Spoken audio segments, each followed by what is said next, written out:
Welcome to the news on NTA International. I am Stella Inameti, and the sign language interpreter is Taiwo Ozoma. Let's begin with the headlines. President Tinubu inaugurates the renovated, now-armed Bola Tinubu International Conference Center as part of activities marking administration's second anniversary. Spanish Embassy collaborates with local partners to train young internally displaced persons. Plus, GP 2025 ends in Geneva with priority actions to meet goals of 2030 Sendai framework.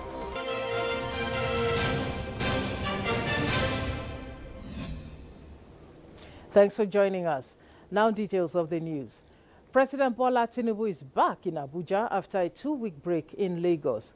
The presidential plane landed at the Nnamdi Azikiwe International Airport at about 10 minutes past 2 this Tuesday afternoon. Secretary to Government of the Federation, George Akume, and Chief of Staff to the President, Femi Gbajabiamila, led other officials to receive the president on arrival. During his Salah break in Lagos, the president inaugurated the 30-kilometer Phase 1, Section 1 of the Lagos-Calabar Highway. President Tinubu also inaugurated the Deep-Sea Port Access Road at Dangote Refinery Junction to enhance the marine and blue economy of the country. Apart from other routes and bridges inaugurated across the country, he also flagged off new projects for execution. The newly renovated and now named Bola Ahmed Tinubu International Conference Center has been inaugurated with a call on potential users of the rehabilitated edifice to be ready to pay for proper sustainability. The president stated this during the official inauguration of the project. Onoze Yakubi reports that the Federal Capital Territory Minister, Nyesom Wike, says that the rehabilitation work was completed within 18 months, giving the entire conference center a facelift as obtainable in developed climes. The president commended the minister, describing him as a transformational leader that is changing the narratives on infrastructure development in the FCT. Infrastructure across the key sectors of this country: transportation, healthcare, education, energy, and urban development. Because you understand that modern infrastructure is the backbone of a thriving economy and an inclusive and progressive society. The International Conference Center is part of our country's larger vision to become a hub for regional diplomacy, continental trade discussions, global partnership, and many more.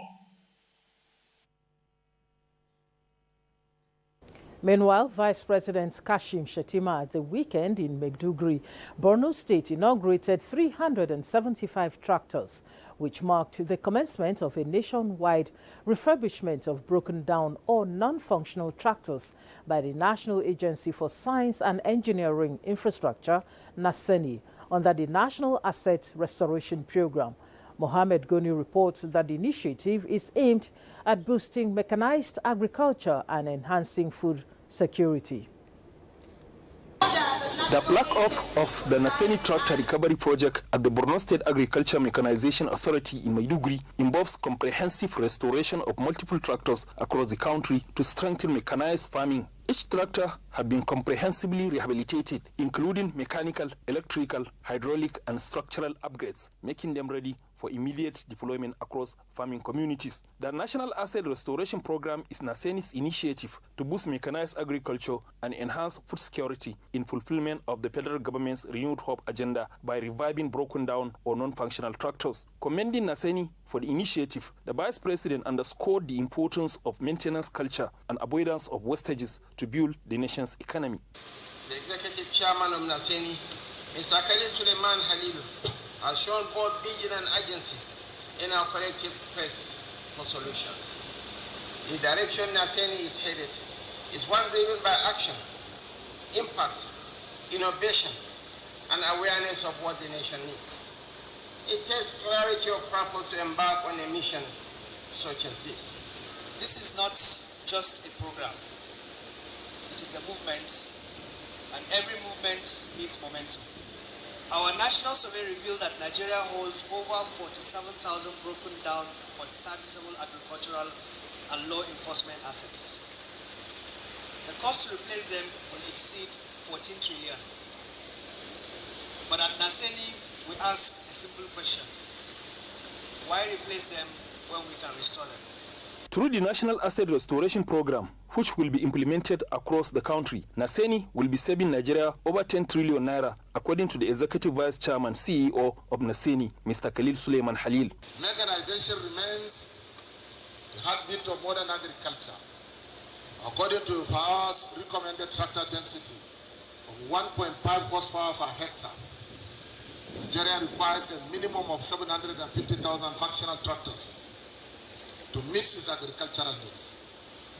This strategic focus on restoration rather than replacement is fully aligned with the renewed hope agenda of His Excellency President Bola Ahmed Tinubu, GCFR, who also serves as the chairman of the governing board of Naseni.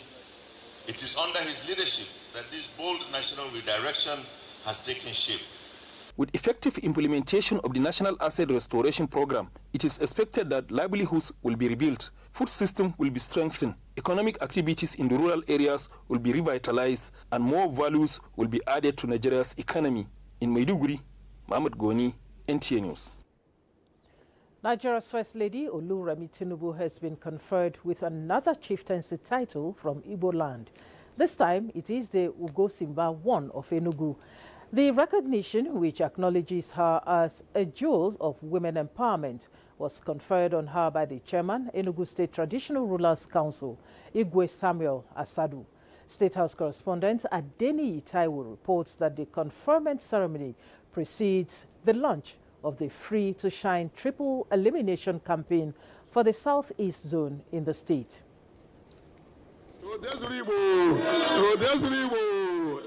There, appreciation found ample expression in tradition as Enugu State Traditional Rulers Council conferred a chieftaincy title of Ugosimba I of Enugu on Nigeria's First Lady, Oluremi Tinubu.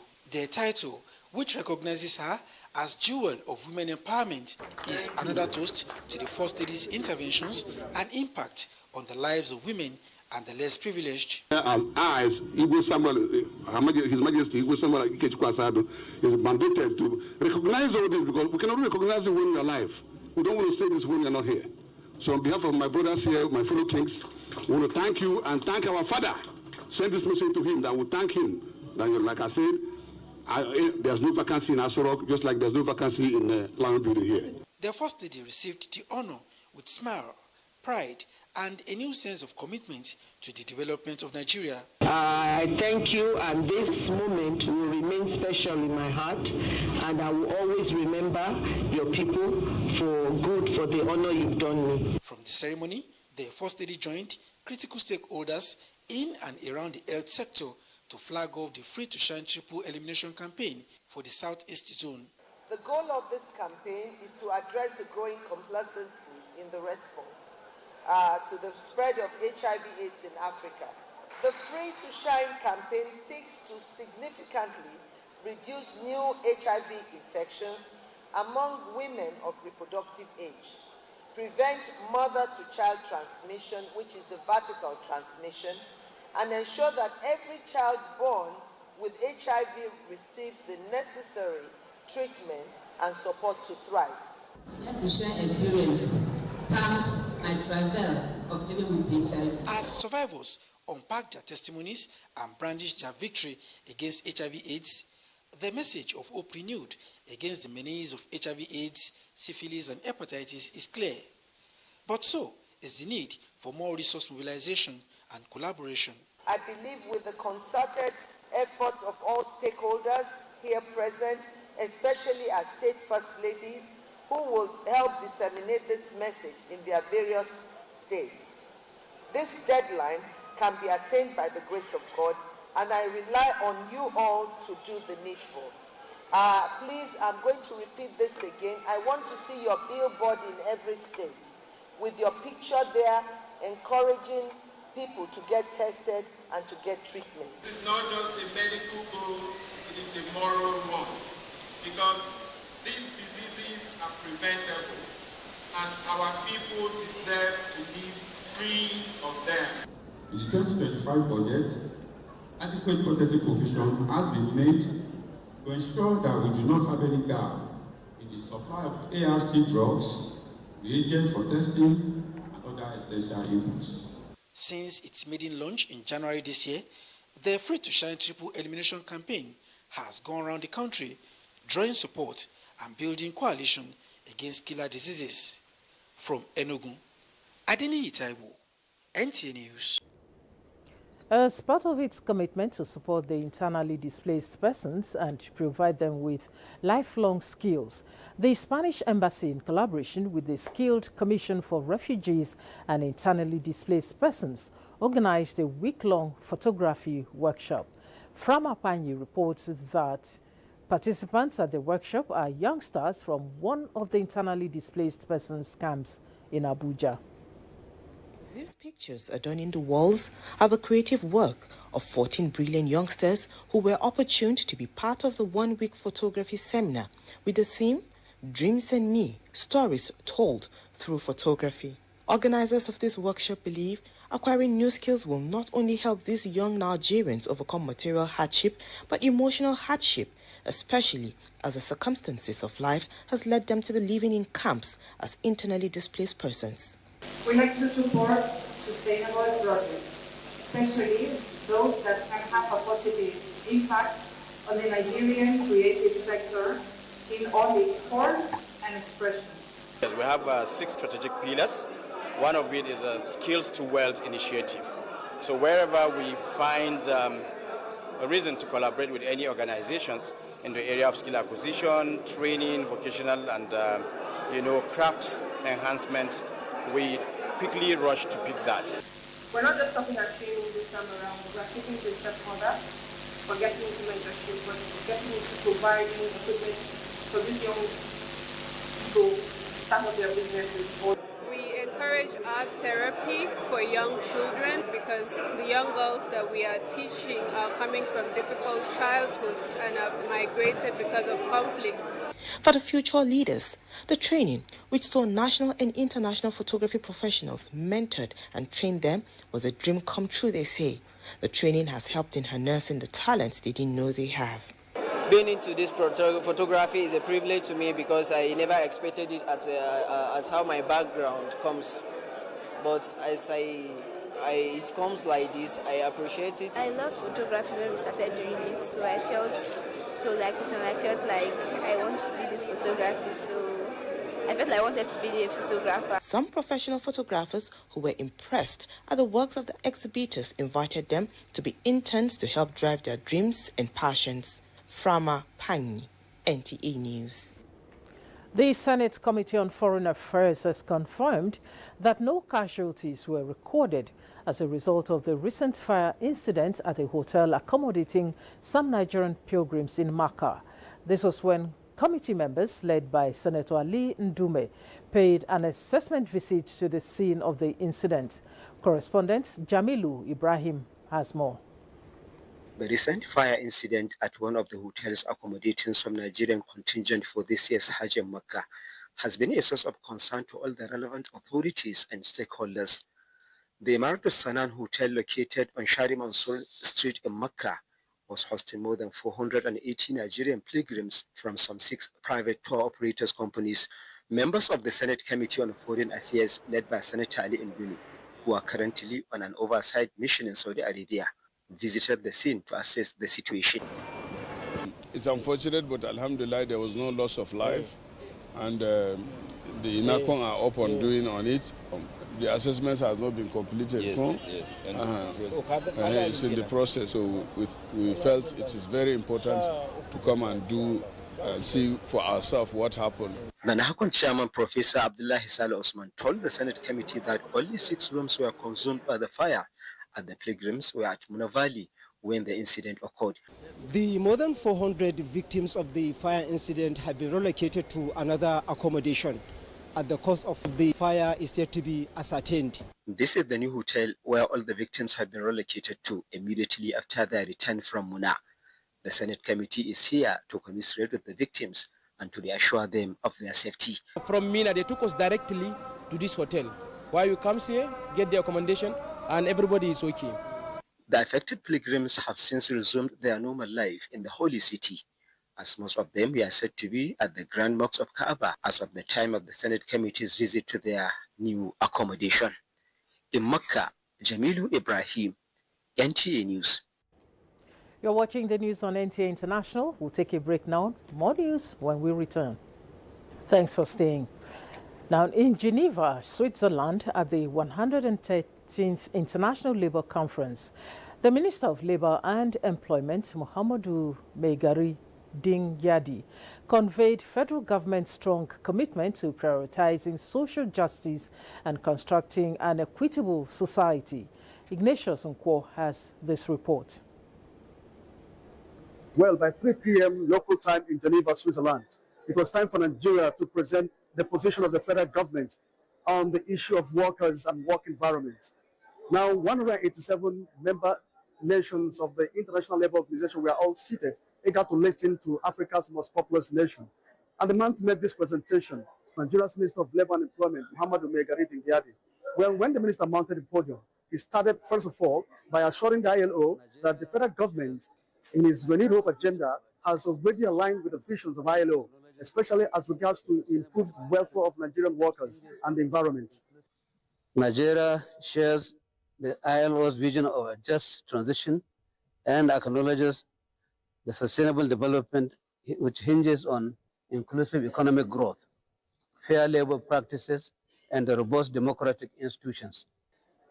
The minister also spoke on transiting from informal to formal sector of the economy, which he says the federal government is putting in place to attract more investment. Priority areas of the renewed hope agenda of President Bola Ahmed Tinubu's administration, which are designed to reposition Nigeria as a prime global investment destination.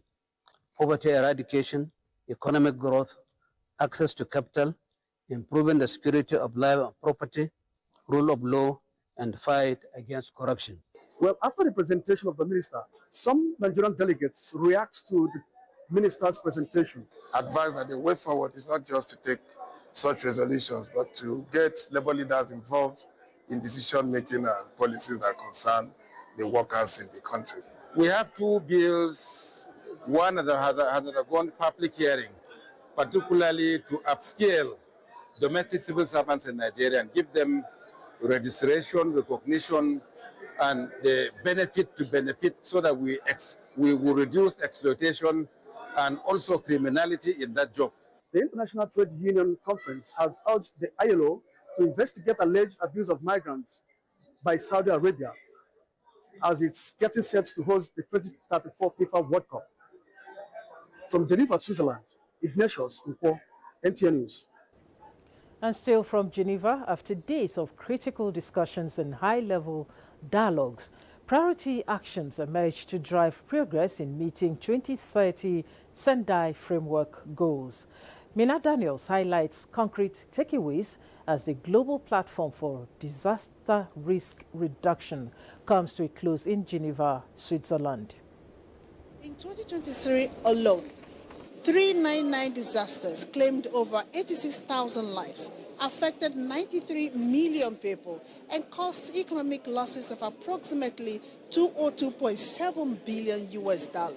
These alarming figures underscores the urgent necessity for a robust, accurate, and timely loss and damage assessment mechanisms to facilitate effective recovery and secure timely financial support. From the African perspective, what are the key takeaways from the GP 2025 for disaster risk reduction? Zakari Haruna is from Nigeria Meteorological Agency. I come to learn about partnership because looking at, I know it is not just a Nigerian Meteorological Agency that is here. We have people from NEMA, we have people from other partners in Nigeria. but key part of it is partnership and inclusiveness. If you look at the people in town, as long as a media person comes up in front and tells them that this is coming, people pay attention to it more because they are more dependent on what the media says. Pacific communities are small in terms of the terrestrial land, but big oceans community and very few people. This poses similar challenges, those when it comes to vulnerability of communities, because poor communities, whether they're from a large continent or small geographical terrestrial areas, are vulnerable in the same way when it comes to disaster risk reduction. It was unanimously agreed by participants that the success of disaster risk reduction mechanisms hinges on inclusivity, as vulnerable population, like people living with disabilities, women and children, must be considered in all disaster risk management strategies by government at all levels. There are many countries that are willing to support the developing world and the least developed world to increase their infrastructure. The exhibition arena of the 2025 GP on disaster risk reduction was flooded with innovative ideas, with full integration of technologies to enhance disaster risk reduction. And as the doors of the GP 2025 for Disaster Risk Reduction Conference in Geneva, Switzerland closes for the year, the United Nations Office for Disaster Risk Reduction is full of hopes that the action achieved during the conference will materialize, achieving the Sendai framework in less than 5 years. From Geneva, Switzerland, Minna Daniels, NTA News. Away from Geneva, Switzerland, the United States and Chinese officials began a second day of trade talks in London on Tuesday, with both sides seeking to shore up a shaky tariff truce in a bitter road deepened by export curbs introduced by U.S. President Donald Trump. Francis Udojo has the details. The London meeting between China and U.S. officials came after Washington accused Beijing of violating their Geneva deal to de-escalate staggeringly high tariffs. Stock markets wavered as investors hoped the talks will bring so much needed calm on trading floors and ease tensions between the economic superpowers. One of U.S. President Donald Trump's top advisors said he expected a big, strong handshake at the end of the talks in the historic Lancaster House operated by the UK Foreign Ministry. The agenda is expected to be dominated by exports of rare earth minerals used in a wide range of things including smartphones, electric vehicle batteries, and green technology. A US economic official said US had agreed to lower tariffs on them and China had agreed to release the magnets and rare earths that are needed. The gathering of key officials from the world's two biggest economies began Monday in London after the earlier round of talks in Geneva last month. Meanwhile, 18 countries at the UN Ocean Summit in France have signed an agreement to ratify the High Seas Treaty, bringing the total to 49, just 11 short of the 60 needed for the Ocean Agreement to enter into force. The surge in support adds momentum to what could become a historic shift in how the world governs the open ocean, formerly known as the Agreement on Biodiversity Beyond National Jurisdiction. The High Seas Treaty is the first legal binding agreement focused on protecting marine biodiversity in international waters. These waters, which are beyond the jurisdiction of any single country, make up nearly 2/3 of the ocean and almost half the surface of the planet. Until now, there has been no comprehensive legal framework to create marine protected areas or enforce conservation on the high seas. Despite their remoteness, the high seas are under growing pressure from overfishing, climate change, and the threat of deep-sea mining. Environmental advocates had warned that without proper protections, marine ecosystems in international waters face irreversible harm. Francis Udojo, NTA News. Rwanda's cabinet has formally endorsed the country's withdrawal from the Economic Community of Central African States, ECAS, citing sustained violations of the bloc's principles by DR Congo, and failure of the regional body to ensure impartiality among member states. Again, Francis Udojo tells us more. The cabinet, chaired by Prime Minister Edward Onegerente, reviewed Rwanda's June 7 decision to exit ECAS. A statement following the cabinet meeting states that the rights of all member states of ECAS must be fully and equally respected. The cabinet condemned the continued manipulation of ECAS by individual member states, especially DR Congo, for violating the organization's rules and weaponizing its leadership position to isolate Rwanda. It was reiterated that during DR Congo's tenure as ECAS chair from February 2023 to February 2024, the Congolese government colluded against Rwanda and ignored the organization's guidelines. Report says concerns raised by Rwanda at the time were not addressed, and the cabinet noted that similar patterns have persisted under the current leadership. The cabinet also challenged the narrative that the ongoing conflict in eastern DR Congo justified recent actions by the ECAS, stating that the hostilities began well before DR Congo assumed leadership of the bloc. The cabinet condemned DR Congo's continued military and financial support to FIDELRA, a militia sanctioned by the UN for its role in the 1994 genocide against the Tutsi in Rwanda. The cabinet, however, reiterated Rwanda's firm commitment to peace and dialogue through other credible regional and international mechanisms, as well as the complementary mediation initiatives of the United States government and the state of Qatar. Francis Dojo, NTA News. NTA International is informing its esteemed viewers that it will be carrying out a routine maintenance from 11 p.m. and would last for about 45 minutes. Consequently, services on DSTV and StarSat will be affected. However, this will not affect services to USA, Canada and Mexico, as well as streaming on platforms will be up and running. And this is where we end the news. Thanks for watching. I am Stella Inamiti. The sign language interpreter is Taiwo Zoma.